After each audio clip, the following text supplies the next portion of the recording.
Welcome back. Today I'm going to be talking a little bit about extreme values and saddle points. Also kind of could be thought of as a discussion of where does a curve in multiple dimensions have an absolute maximum or an absolute minimum. We'll be talking mainly today about curves in 3 dimensions specifically. But I've written out a definition here for us to look at, so let's take a look. This definition reads, let f of xy be defined on a region R containing the point AB. Then, 2 things. First, f of AB, so the function at a specific point AB, is a local maximum value of f if f of AB, right here, is greater than or equal to all functional values for domain points xy in some open disk centered at AB. And I'll draw a picture of this in just a minute so you can kind of see what I'm talking about. And then the second part is just similar for a local minimum, that f of AB is a local minimum if f of AB is less than or equal to f of xy for all domain points xy in some open disk centered at AB. Okay, so that's our definition, but what are we really talking about here? This is not so different from what we do in Calculus 1, because in Calculus 1 what we say to be a local maximum or minimum, so let's say we had some function that looked sort of like this, then we would say that up here at the top of this hill we have an absolute maximum, and down here at the bottom of this valley we have a minimum, so not necessarily absolute. Let's just say for now like a local maximum is up here, and there's a local minimum down here at the bottom of the valley. Well, what does that really mean? Well, that means that in some like little open interval around these 2 points, that respectively this guy up here, that's the highest point in his little neighborhood, you might call it, and this guy down here, he's the lowest point in his little neighborhood. Okay, and in some little open interval around him, he's either the tallest in the world, so to speak, or the lowest in the world, so to speak. So it's the same in 3 dimensions. Okay, so let's say in 3 dimensions we had kind of like a hill of some sort. Okay, then this point right on top of that hill in some open interval, not an interval anymore, now we would think of it as like an open disk. So in some like kind of circle around him, he just looks around in this area. He says, hey, I'm higher than everyone around me. Okay, so I can't look, maybe this guy can't look very far. You could think of a guy standing up here on the top, right? And he looks around him and he says, hey, I'm standing at the tallest place in the world, although he can't see very far. Okay, he can just see in a little circle around him. Similarly, if we had some kind of trough or something, and there was a point at the bottom, we have the guy standing down here and he's looking around him, but he can't see very far. He can only see in a circle around him. He looks around and he's hot. He is actually lower than every other point he can see. So he, in his own opinion, is at the lowest place in the world. This guy up here, in his opinion, he's at the tallest place in the world, but he can't see very far. It may very well be that this surface kind of curves downward or something over here, and he's not actually at the lowest place in the world, but he is at the lowest place around himself. Okay, so it's very similar to over here. This guy's the tallest point around, even though this curve could keep going up over here. But this is a local maximum. Down here is a local minimum. This is a local maximum. This is a local minimum. Similar. Okay, so something that you'd notice though is that over here, in 2 dimensions, how did we tell if something was a local max or min? Well, one of the ways is we said, well, if it's differentiable, then I get a nice horizontal tangent line at that point. Okay, so it's similar over here, except that we don't just get one tangent line, we get lots of tangent lines, right? All of the tangent lines here are horizontal. In other words, there's a plane, and that whole plane is horizontal that is tangent to the curve. So in other words, I get a horizontal tangent plane, not just a horizontal tangent line. Similar down here, I get a whole horizontal tangent plane right there. So instead of trying to figure out does it have a horizontal tangent line, like in 2 dimensions, now we're asking the question, does it have a horizontal tangent plane? And that will give me a clue as to whether or not it might be a local max or local min. Remember, in 2 dimensions, you could have a curve like this, where it does have, at 0, 0, for example, this does have a horizontal tangent line, but that's not a max or a min. That sort of thing can happen in 3 dimensions as well. You could have what we called a critical point, right? You could have a point where there is a horizontal tangent line, or maybe there's a horizontal tangent plane in our case, but it's not a max or a min, okay? So let me write something down, just as tangent planes are horizontal at local maxes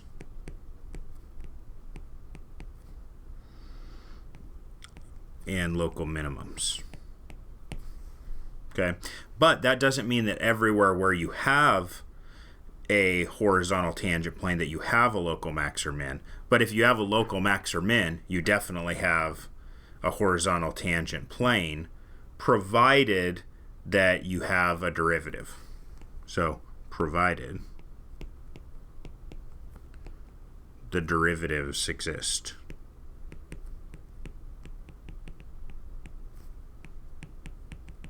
And why do I say derivatives?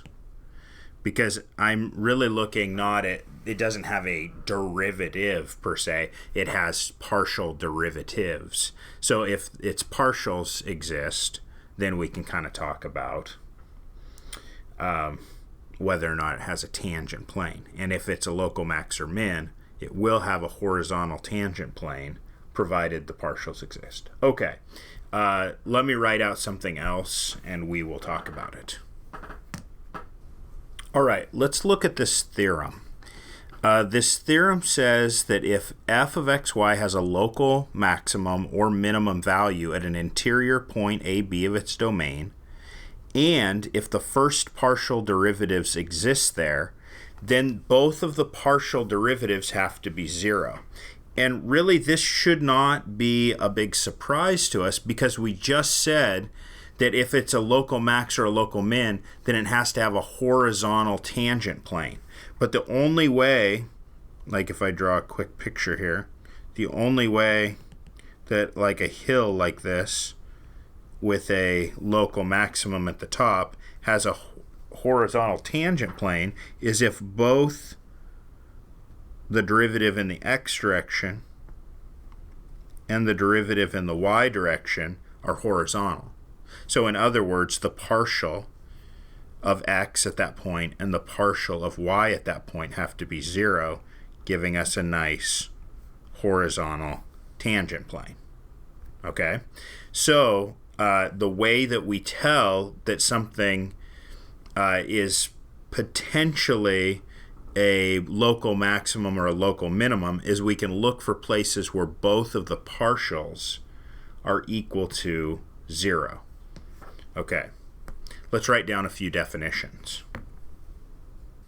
Here's the first definition I'd like us to look at, and that is that an interior point of the domain of a function where both the partial with respect to x and the partial with respect to y are 0, or where one or both of those things does not exist, we call a critical point of f. And this is very similar to what we've seen in Calculus 1, and that is that in Calculus 1, where did we have critical points?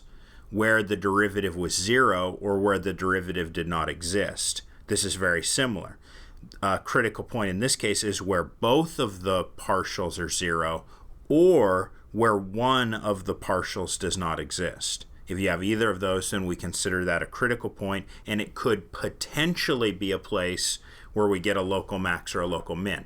Remember, that doesn't mean it necessarily is a local max or a local min at that point. It's just a candidate. It's a critical point. It needs to be tested to see if it's a local max or min.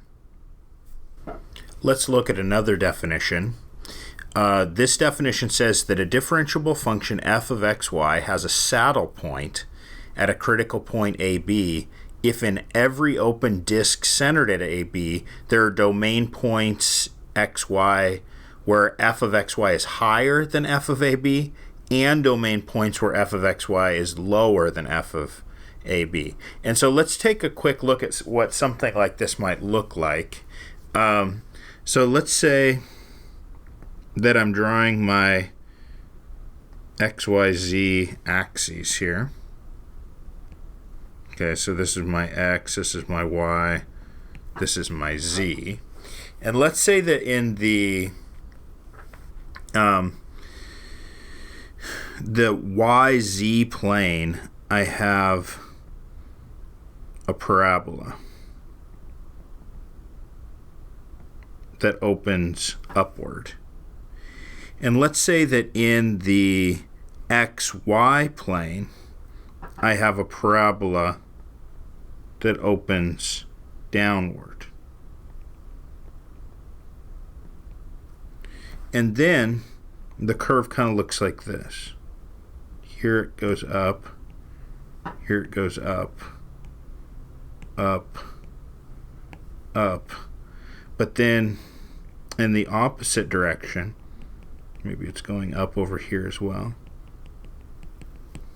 But in the other direction, it kind of goes down.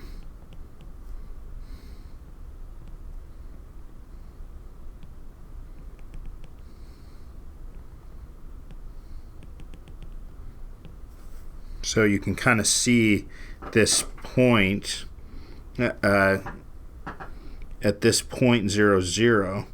What's sort of going on is this surface, it curves upward in this direction, but it curves downward in this direction. Okay? So at the point 0, 0, we actually would get a horizontal tangent plane. Okay, because I get a horizontal, the partial with respect to y and the partial with respect to x would both be 0. So I do get a horizontal tangent plane, but this is not a local max or a local min because it's greater than things around it in this direction, but it's less than things around it in a different direction.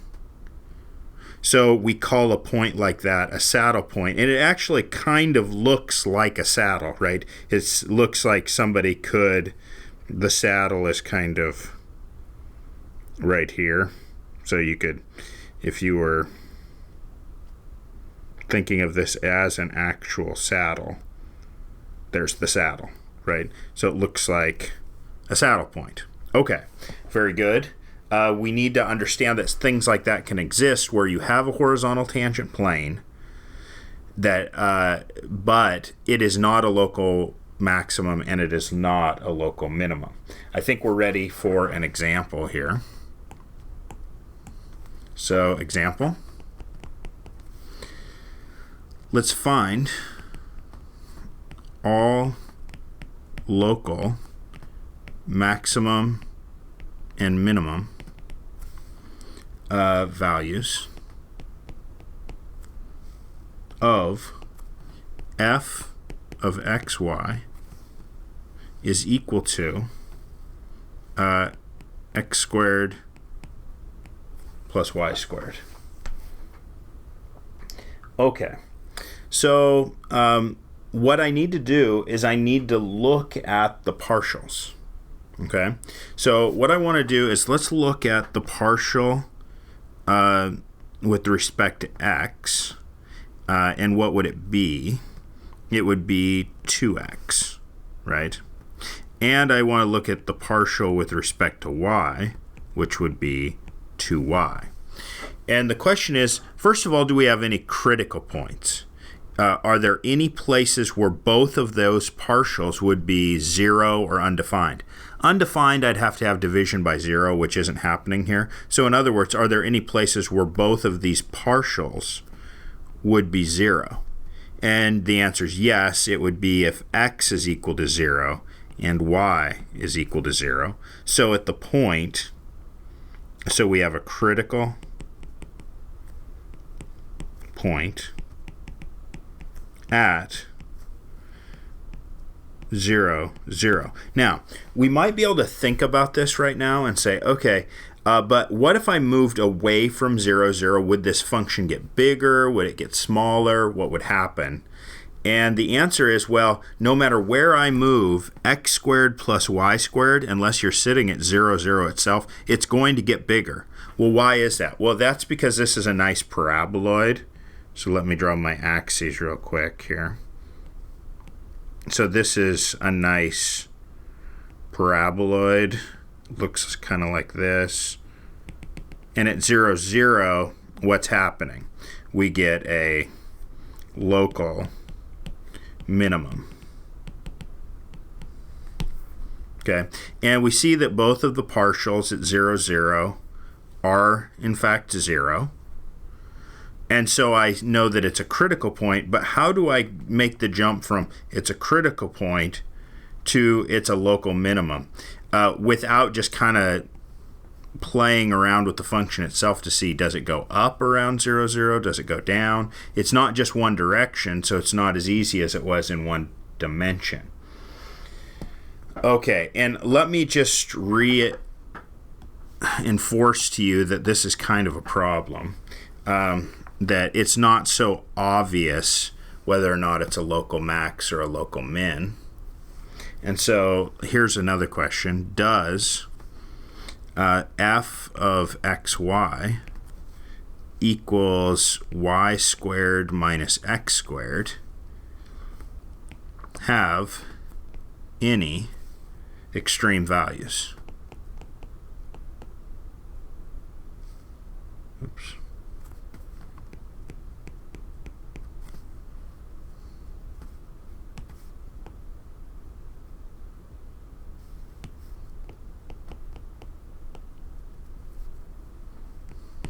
Okay, so does that function have any extreme values? Well, again, we could look at the partials. If it does have an extreme value, then I know it will have a horizontal tangent plane. So I can look at the partial with respect to x, which is negative 2x. And I can look at the partial with respect to y, which is 2y, set those equal to 0, and solve, and I get that x would have to be 0, and y would have to be 0. So again, I get a critical point of 0, 0 that needs to be tested to see if it's a local max or a local min. But this is a saddle point, okay? And the way that I can tell that this is a saddle point is I could graph it really quick. If x were 0, look at the original function and imagine that x were always 0. Here's x, and let's say that x is 0. Then what happens? Well, the y can be whatever it wants to, and so we basically get f of 0 comma y is equal to y squared. So that's just a parabola that opens up.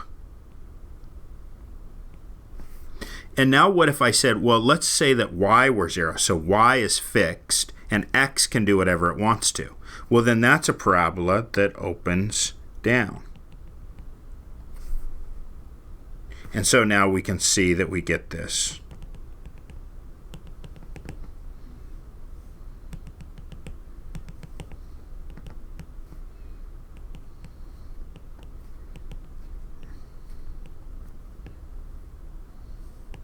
this saddle point right here. And that is not a local max or a local min. So just because you can find critical points doesn't mean you've identified whether or not it's a local max or a local min. You could also get some sort of a saddle point. So how do we figure it out? And to figure it out, we need what's called the second derivative test. Now, the first derivative test was very, very useful to us in Calculus 1. In Calculus 2, we really, really need the second derivative test. And so let me write it down and we'll talk about it. So here's the second derivative test.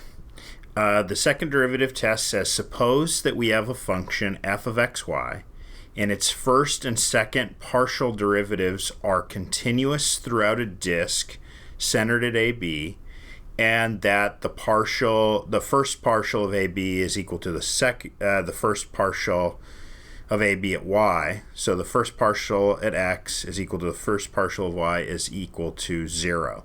Then we get the following four helpful tools, and that is if the second partial is negative and the second partial with respect to x times the second partial with respect to y minus the partial with respect to x and then to y squared, if that's bigger than 0, then we get a local maximum. And then you can see similarly, if the partial with respect to x is positive and that same quantity is positive, then you get a local minimum. If that quantity is negative, you get a saddle point, and if that quantity is 0, the test fails and we're not sure if it's a local max or a local min. But fortunately, this will get the job done like 95+% of the time. Okay, so let's use the second derivative test to determine if something has a local max, a local min, or a saddle point, whatever the case may be. Okay, so let's do an example here. So an example, let's find the local extrema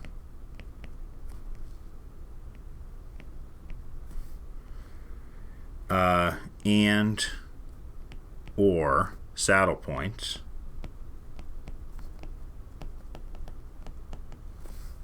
for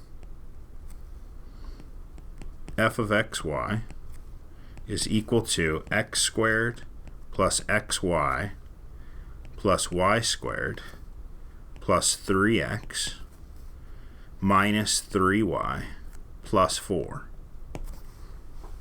Okay, where does that have a local max or a local min or a saddle point? Let's try to figure that out.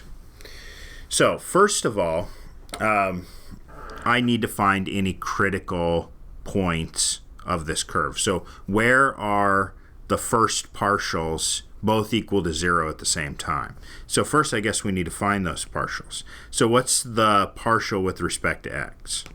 Well, that would be 2x plus y plus 3. And then what's the partial with respect to y? That would be x plus 2y minus 3. Okay? Now, I need both of those to be 0 at the same time. Correct? I need both of those to be 0 at the same time. So I need 2x plus y plus 3 to be 0 at the same time that x plus 2y minus 3 is 0. So this is a system of equations, and we should be able to solve that system. So for solving a system of equations, I could multiply the bottom equation by -2 on both sides, and then I'd get that 2x plus y plus 3 equals 0, and minus 2x minus 4y plus 6 would also need to be 0. I could add those two together, and if I did, I'd get minus 3y plus 9 is equal to 0. If that's the case, then I get that y needs to be 3. And if y is 3, I can take that, plug it back in up here, and I get that 2x plus 3 equals 0. So 2x plus 6 equals 0, or what? X would have to be equal to negative 3. So the only place where both partials are going to be 0 is at x is minus 3, y equals 3. So my critical point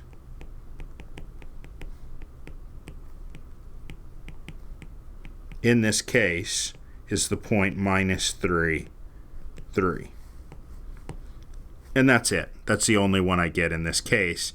So that I need to test for being a local max or a local min. Okay, so we need to remember these partials up here. We've got the partial with respect to x. We've got the partial with respect to y. Let's use that. And we need to remember our critical point. So let me rewrite these partials. I've got the partial with respect to x was 2x plus y plus 3. And I've got that the partial with respect to y is x plus 2y minus 3.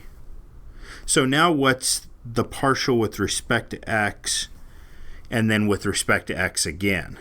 Well, that would just be 2. What's the partial with respect to y again? That would just be 2. And I could also figure out what's the partial with respect to x and then with respect to y. That would be 1. Okay, I could do the same thing over here, but it's unneeded. F of yx. You don't have to do that one. Remember, it should come out the same as f of xy.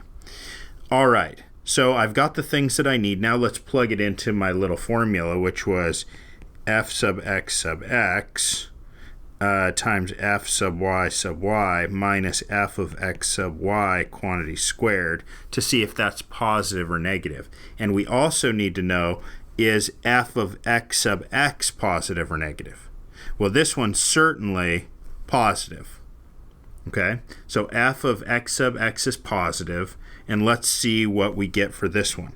Well, f of x sub x is 2, f of y sub y is 2, and f of x sub y is 1, and we would need to square that one. So we've got 4 minus 1 is 3, and 3 is greater than 0. So we have that f of x sub x is greater than 0, and we have that this quantity right here is greater than 0. So if you go back and look at the second derivative test, what that tells me is that I have a local minimum. So this point minus 3, 3 is a local minimum.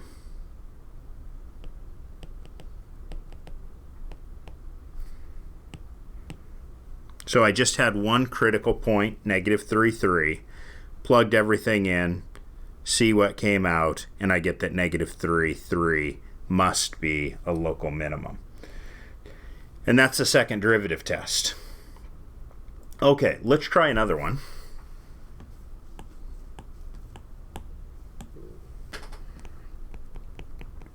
So let's find the local extrema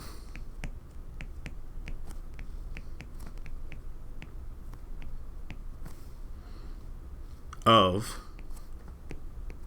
f of xy is equal to the function x times y.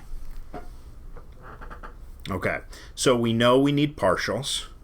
So I'll find the partial with respect to x, which is just y.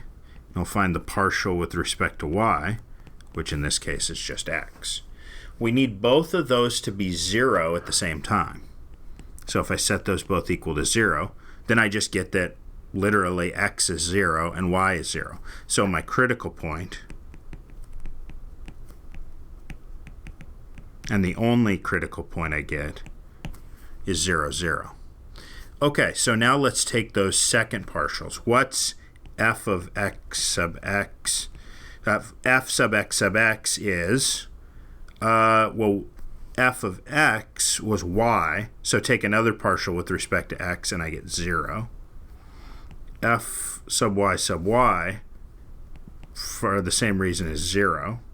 And f of x sub y, f of x was y, so derivative with respect to y would be 1.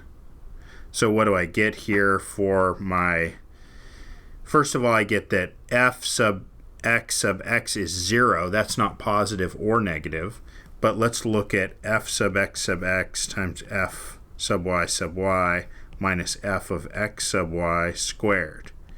Well, that would be 0 times 0 minus 1 squared, which is negative 1, which is less than 0. And so if you go back and look at the second derivative test, what does that tell me? That tells me that that critical point, 0, 0, is a saddle point. So this all implies that 0, 0 is a saddle point.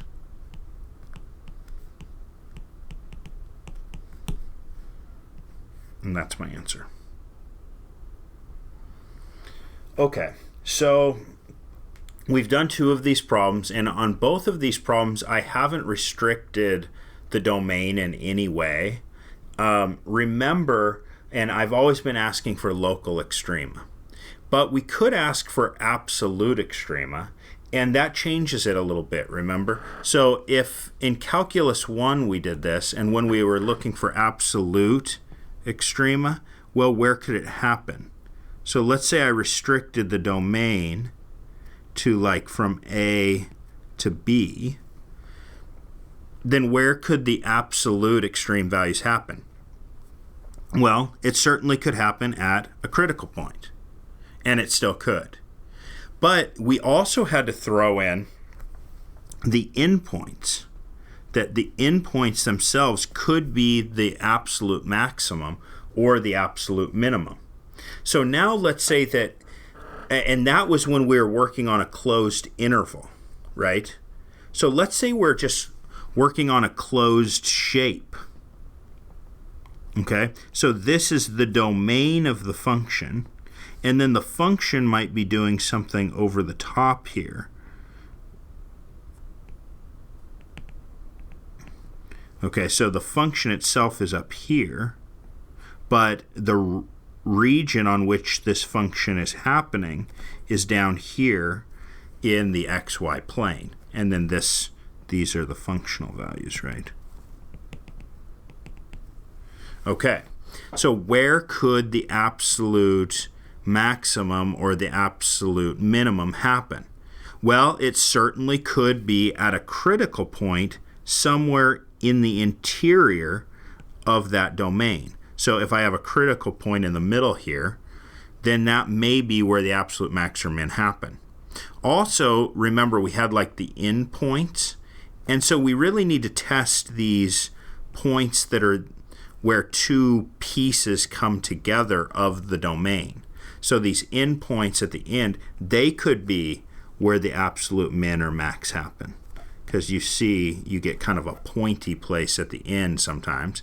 But also, up here, it arches on the side, and that also could be where the absolute max or min happen, is at a critical point on one of the edges. So what I need to do is I need to kind of say, I need to test these edges for critical values in one variable, and then see if there are any critical values in one variable on the edge, and those need to be tested as well. So there's really 3 things here. You could have a critical point in the interior of your domain. You could have these corners. The corners need to be tested to see if they're the absolute max and min. And then you also could get kind of this critical point that's on one of the sides. And that's what we haven't really dealt with before, is what am I talking about critical point on one of the sides. So let's look at an example and kind of see how this would work. Okay. So our example, let's find the absolute maximum and minimum values of f of xy is equal to 2 plus 2x plus 2y minus x squared minus y squared on the triangular region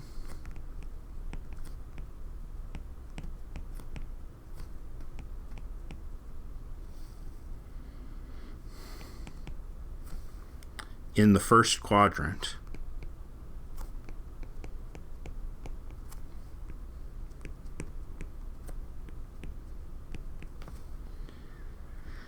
bounded by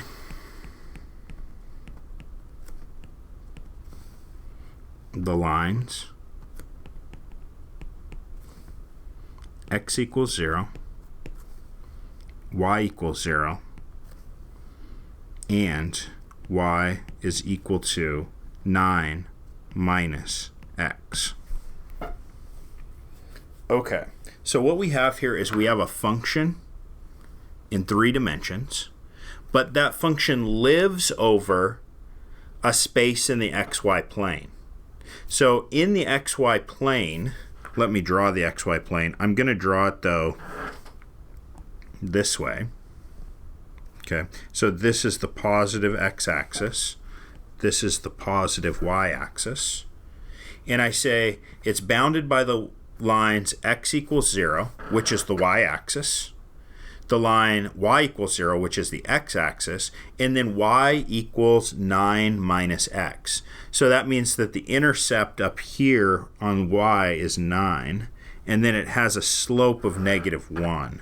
So that means it will also hit here at 9, and we get this triangle.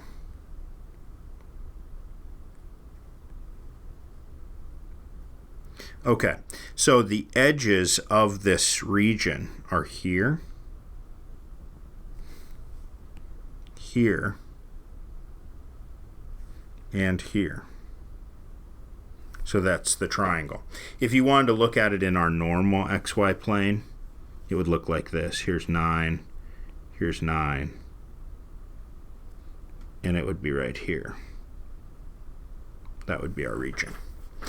Okay, so, but I'm laying the xy plane down like this, and then there's a function over the top of that in the z direction. Okay, maybe I do, maybe I don't know what that function looks like. I could graph it in 3 dimensions or something to take a look at it. But right now I just know there's some function that lives over it, and I want to know what's the absolute max and the absolute min over that region. Okay, so what I need to do is I need to test some points. First thing is I could say, well, what are any critical points that happen on the interior down here?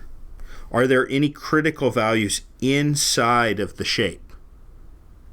If there are, then that has to be tested to see if it's an absolute max or min. Also, I have to test these corners. This guy, this guy, this guy. Those are automatically going to get tested. And then I could have some points that I want to test along these 3 edges. And that's the part that's a little bit tricky, but you need to remember to do it because that's absolutely where the absolute max or min could happen. Okay, so first thing I want to do is I want to find out, are there any critical points on the interior of the region? So let's erase this real quick, and I will rewrite the function. So my function f of xy is equal to, let's see, it's 2 plus 2x plus 2y minus x squared minus y squared. So what I'd like to do is I'd say, what's the partial with respect to x? And that's 2 minus 2x. What's the partial with respect to y? that would be 2 minus 2y. So I want to set those both equal to 0 and solve and see what I get. And I get minus 2x is negative 2, which means that x is 1. And I get that negative 2y equals negative 2, so y is equal to 1. Okay, so what this gives me is I have a critical point of 1, 1. Now, is 1, 1 in that triangle? Yeah, that triangle went from up here at 9 to down here at 9. Is 1, 1 in there? Yes, it is. So this is a critical point that absolutely needs to be tested. So we found our first test point for absolute max and min, and that's the point 1, 1. 3 points are just obviously test points. That's the 3 corners of my shape. So the 3 corners being, so my corners are the points 0, 0, the point 9, 0, which is over here, and the point 0, 9, which is up here. Okay, those guys get to be tested as well. And now the only other question is, well, is there anybody else? Well, the question is, well, what if I just lived on this line?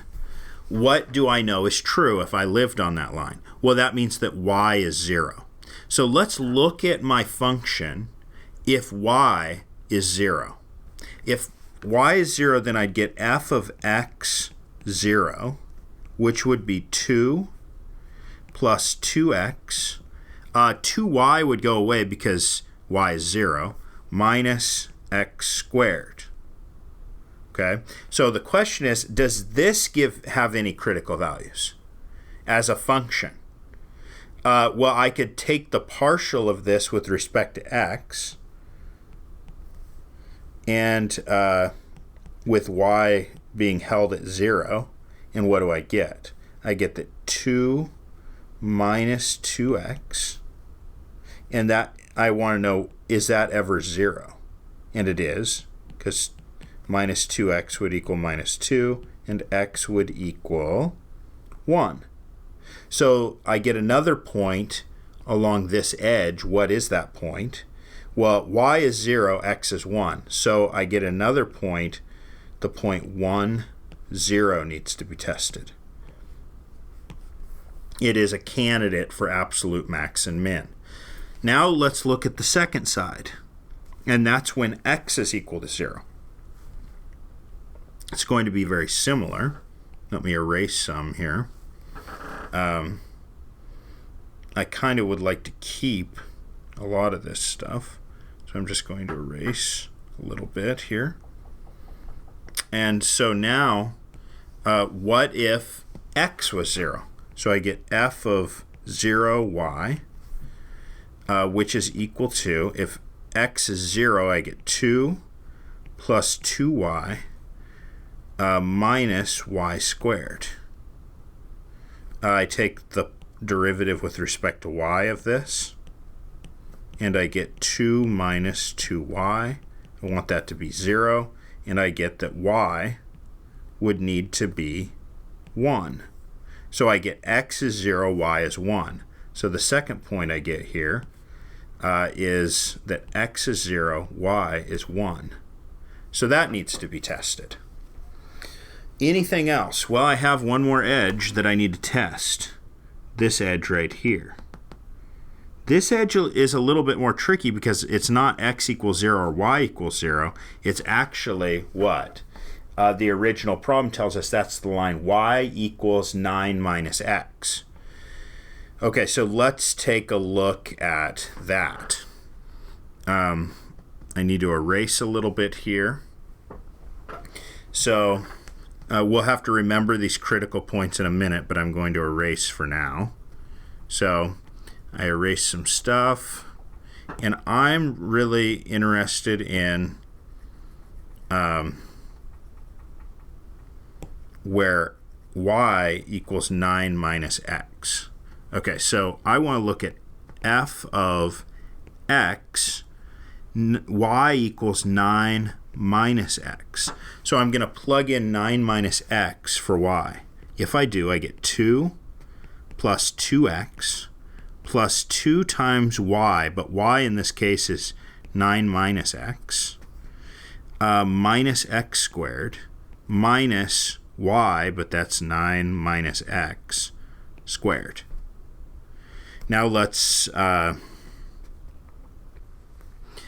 work this out. We get 2 plus 2x plus 18 minus 2x minus x squared minus 81 plus 18x minus x squared. Okay, and you can check my algebra on that to make sure it's right, if in doubt. Okay, so let's combine some things. I have negative 2x squareds. How many x's do I have? I have 18 plus 2 minus 2, so those cancel. So I guess I just have plus 18 x's. And then I have how many constants? So the x squareds are gone, the x's are gone. I have negative 81 plus 20, which is minus 61.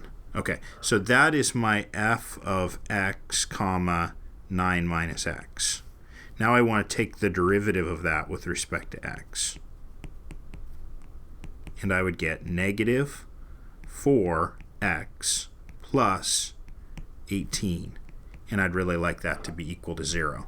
So that means that 18 is equal to 4x.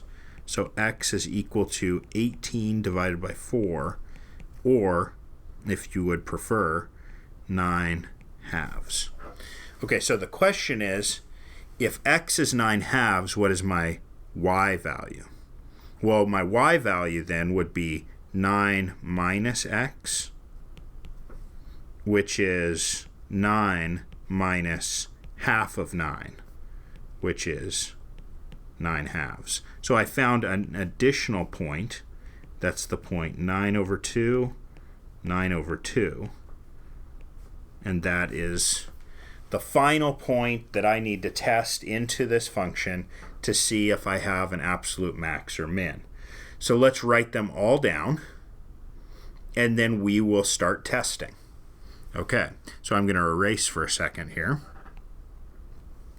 So let's erase, and I'm going to write down every point that needs to be tested here so that we can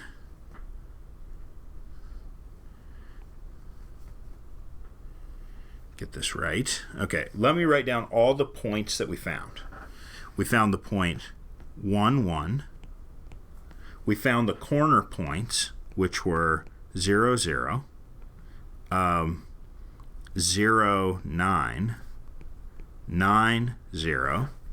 And we found the edge points 1, 0, 0, 1, and 9 halves, 9 halves. All of these need to be tested into the original function to see which one gives me the biggest value and which one gives me the smallest value. So let's start by testing f of 1, 1.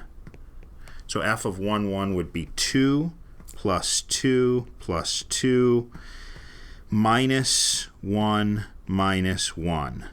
So I've got 6 minus 2 is 4. Okay, what's f of 0, 0? Looks like it would be 2. What's f of 0, 9? Okay, so the x's are 0, so I get 2 plus 0 plus 18 plus 0, because x is 0. And then 9 squared is 81, so it's minus 81. Okay, so this is 81 minus 20, which is negative 61. Okay, so now let's look at f of 9, 0, which is kind of the mirror here. So it's 2 plus 18 plus 0 minus 81 plus 0. So this is negative 61. Okay, now I get f of 1, 0, which is, okay, so the x's are 1, the y's are 0. I get 2 plus 2 plus 0 minus 1 plus 0. So it's 4 minus 1 is 3. F of 0, 1 would be 2 plus 0 plus 2 plus 0 minus 1, which is 3. And then finally I get f of 9 halves, which isn't the prettiest thing I've ever plugged in, but we can do it. We get 2 plus, so 2 times 9 halves is 9. And then 2 times 9 halves is 9. And then I want to square this thing. So I want 9 halves squared, which is minus 81 over 4, minus 81 over 4. So what do we get here? So if I add together all the constants, I get 18 plus 2, which is 20. And then we're subtracting. 81 times 2 is 162 over 4. 162 over 4, we could probably do a bit better than that. So this is 20 minus 81 halves. 20 is 40 halves. So 40 halves minus 81 halves is minus 41 halves. And that's it. Okay, so that is not as big as negative 61. So negative 61 seems to be the winner in terms of the smallest. And what is the largest? Well, 3 is smaller than 4 and 2 is smaller than 4, so 4 seems to be the biggest. So we have an absolute maximum of 4 at the point 1, 1, and we have an absolute minimum of negative 61 at 2 points, actually, at 0, 9 and at 9, 0. And notice that one of those absolute maximums happens at an interior point, and the absolute minimums both happen at those corner points, but they just as easily could have happened at these like side points where I find critical values. All of those need to be tested. So you can see that these absolute max-min problems, they can take a little bit of time because you have to make sure that you really found all the testable points. That's the biggest part, is finding all the testable points. Testing them is not so bad. All right, time for some homework.